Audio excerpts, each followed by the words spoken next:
Hello and welcome to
Okay. Yun. Okay. So, ito na yung design result ng ating columns. So, ito yung setup niya. We have the column designation, levels, sizes in each level, material parameters, capacity ratio in eggshell and flexure. Okay, and then main reinforcement dito naman is ating secondary reinforcement. 75.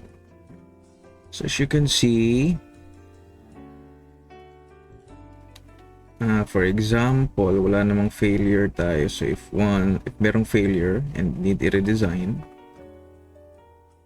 para itong C2, ito, for example, C2, titignan natin yung reinforcement ng C2 from ground floor up to the roof deck, 16 mm sa ground or sa footing level, footing to ground floor, and then 16 sa ground to second, and then second to. So of course, yung 8 na to sa ground, gagawin natin itong 12 para uniform na. Okay, try natin i-redesign. Of course, mas safe na siya pag 12 or mas hindi na siya mag-fail. Right click, you can use redesign column, section, redesign column and level. So dito tayo sa section. So ang lalabas niyan, ito na. Okay, so dito sa section, gawin natin siyang 12. So dito tayo sa number of bars along D. So ginawa natin yung 4. Boom. So nagtagtagan na yung along D na side ng bar na isang layer. Then along D, isa. Yan. So all in all, 12 bars. So syempre, and then to calculate, click mo lang to. Boom. So okay na siya. So titignan natin yung capacity, eggshell 0.2, flexure 0.5. Then ayan, nakikita dito section capacity. Okay, so ito yung capacity, Pmax. Ayan. Then moment and moment Y, capacity ratio, critical combination. So ito yung critical combination natin. So meaning ito yung PU, ultimate loading. Okay, then once satisfied ka na, click lang natin to, accept, or pag meron ka pang changes, click natin to, unlock. So let's say change natin. Okay, gawin natin tong 30x30, pwede mong gawin yun, and then redesign. Or you can also set sections, rectangular, pwede mong gawin circular. Let's see, yun. Or C, polygon. Okay. Redesign natin. Open natin ulit. Okay. Now, if you yung layering ng bars, changes. Ito naman, if gusto mong baguhin yung material parameters, grade 40, clear cover. And then at this portion, ito na yung mag-change ka ng rebar diameters. For example, click mo to, add bar, or click mo to, change bar diameter. Okay? So kung add bar ka, ito hindi na tayo makaka-add dito kasi full na siya. Change bar diameter, gamitin natin, click mo yung 19 or 20 mm. Then click mo dito. So, change sa 20 mm or 20, use 22. Wala. Or gusto mong i-22 yung corners, then lesser bar diameter, yung smaller bar diameter, yung dito na sides. Or ito namang portion na to is bundle. So isang bar, or gusto mo dalawang bar, okay? So, let's say 16mm na double. Yan natin dito. Yan. Okay? So, double bar na yan. Ito bundle. Okay. And then, balik tayo sa isa. Lagay natin dito. Okay. And then, what else? Diameter. Okay na. And then again, if you want to check the design, click mo lang to. Redesign.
Then, pag-click mo doon, meron kang changes, click redesign, then once okay, good, set mo na lang.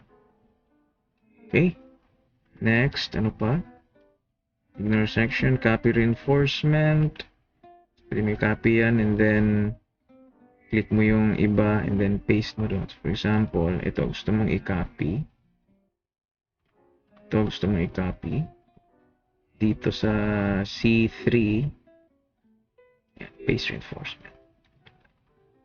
And then, okay, ito importante rin. Edit link arrangement. So, gusto mong changes, like for example, mas maganda yung diamond para sa di sa gabal dito sa loob. Magpapasok ka ng pump or vibrator. Okay? Pwede mo yung i-change dito. So, auto link, pwedeng ito yung i-choose mo. Auto na siya and then ito. Okay. Like for example, same diamond. So,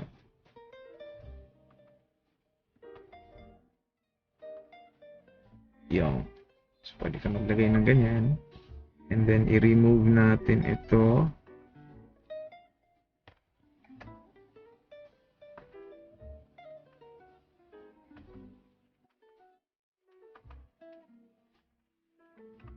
Okay. And then, ito yung ilagay mo. Open link. Yan. So, meron ka choices. And then, once okay ka na sa setup, again, accept. Then, automatic na siya doon. Okay. What's next? Dito na tayo sa reports. Okay na tayo sa design. Sa view. It's all about load cases and mga forces and members. Then dito. Okay. Reports, again. Automatic na yan.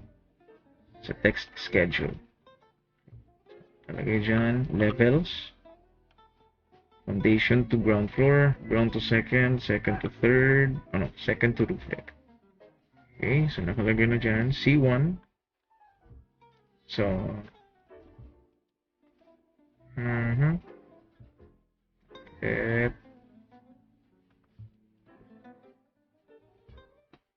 okay. So, C1. SDR zone, confinement zone. So dito yung mas masinsin yung rebar natin. Okay. So, sa bottom and top ng column. So, full height, meaning all spacing, which is this one. Malalaki ito. Hindi kasi natin ma-edit dito yung mga sizes. So, sa AutoCAD na lang ito i-edit. Kumabasa. So, itong full height, meaning from 0 to 1.2 meters. So, from footing, full confined yan. Zone na yan. Okay? So, sa ground to second, yung confinement zone natin is, okay, talagay na dyan, 600 mm. Okay? 600 mm. Yung confined natin. So, 75 mm tayo dyan, center to center. Okay, then second to roof. Lagay na dyan rebar, number of bars, column size, and material. Okay, so yun yung section or text schedule, detailed drawing. Okay, yan. Pwede kang pumili kung anong level. So, syempre, full level tayo. Footing to roof beam. So, C2 na. Boom. So, ayan. So, ito yung detail niya. Footing to ground. Foundation to ground. Ito yung ground to second. And indicate na din dyan ng links. Ayan. And okay, ito. Main link. Okay. 75 since full height tayo dyan ng confining zone. Okay. Then dito naman, confining zone natin 585. So at the confining zone, 75 mm yung spacing natin. The rest, 175 tayo. Same dito. Okay. Next, elevation. Pwede kang C2 pa din. Pwede mo i-change yung drawing detail. Okay. Yung location ng lap splices. Mid height natin nilalagay. Type, either mechanical or rebar. Rebar splice tayo dyan. Then, okay. So, ito na yung elevation. Okay. From ground to ground, foundation to ground to second to roof beam. Yun, medyo jumbo tong ano niya. May edit natin to sa AutoCAD. Okay, indicate na dyan yung confining zones. Okay, just this one, this part, 585. Then here, ito, kasama yung, of course, intersection or joint, beam column joint, kasama yun sa confining zone. Okay. Yeah. Then, reports. Of course, design summary. Meron dyan. So, ang nalagay sa design summary is, ito na. Ganyan na. Naka-table lang siya.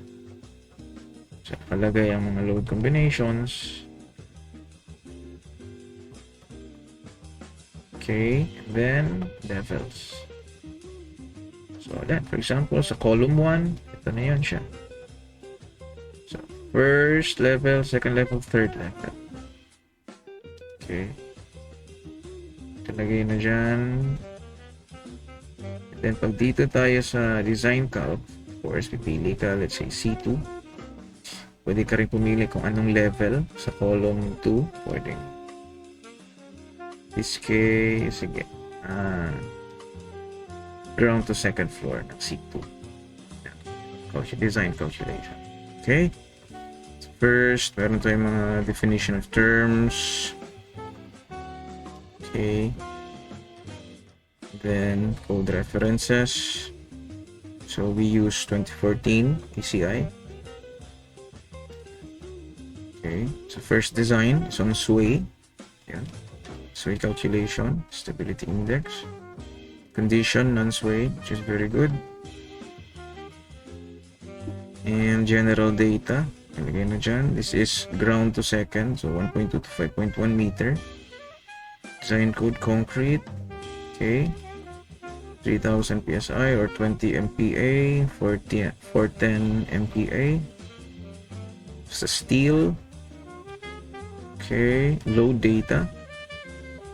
Critical na, ayan. Palagay na dito ang critical load combination which is load 32.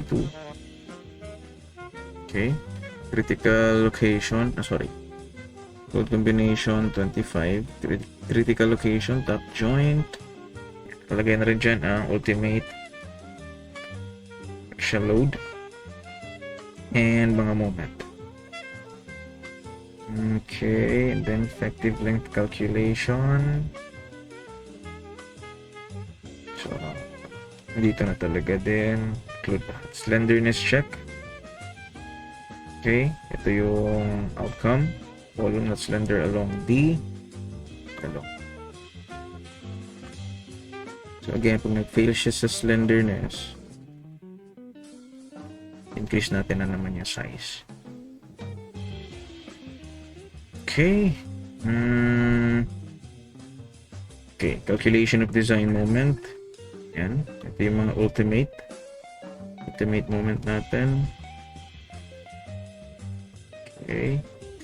Then, Final critical design forces. Kalagay na dyan.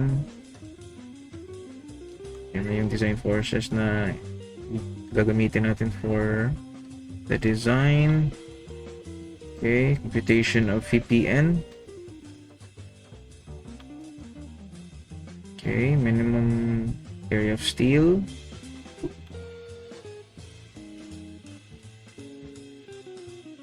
Capacity ratio, which should always be less than 1. 0.7 is very okay na. Hindi ganun ka. Again, if you have capacity ratio na mas lesser, pwede nyo pang i-adjust para mas malapit siya sa 1. Okay. Kasi over design na siya. Medyo malayo sa 1. Design of shear. So, ang kwan lang dito is hindi mo makikita yung formulas na ginamit. Okay? So, puro values. And then, table of links. So, yeah. Basically, yun na yung design calculations. And then, join checks, design for loadings. So, again, BOQ. Pwede siya. Compute, and of course bar bending schedule pwede mo ma-generate. Let's see, generate natin C2 lang, rebar length 6 meter, and then pwede kang gumawa ng spreadsheet output or AutoCAD drawing. So ito, drawing lang muna tayo.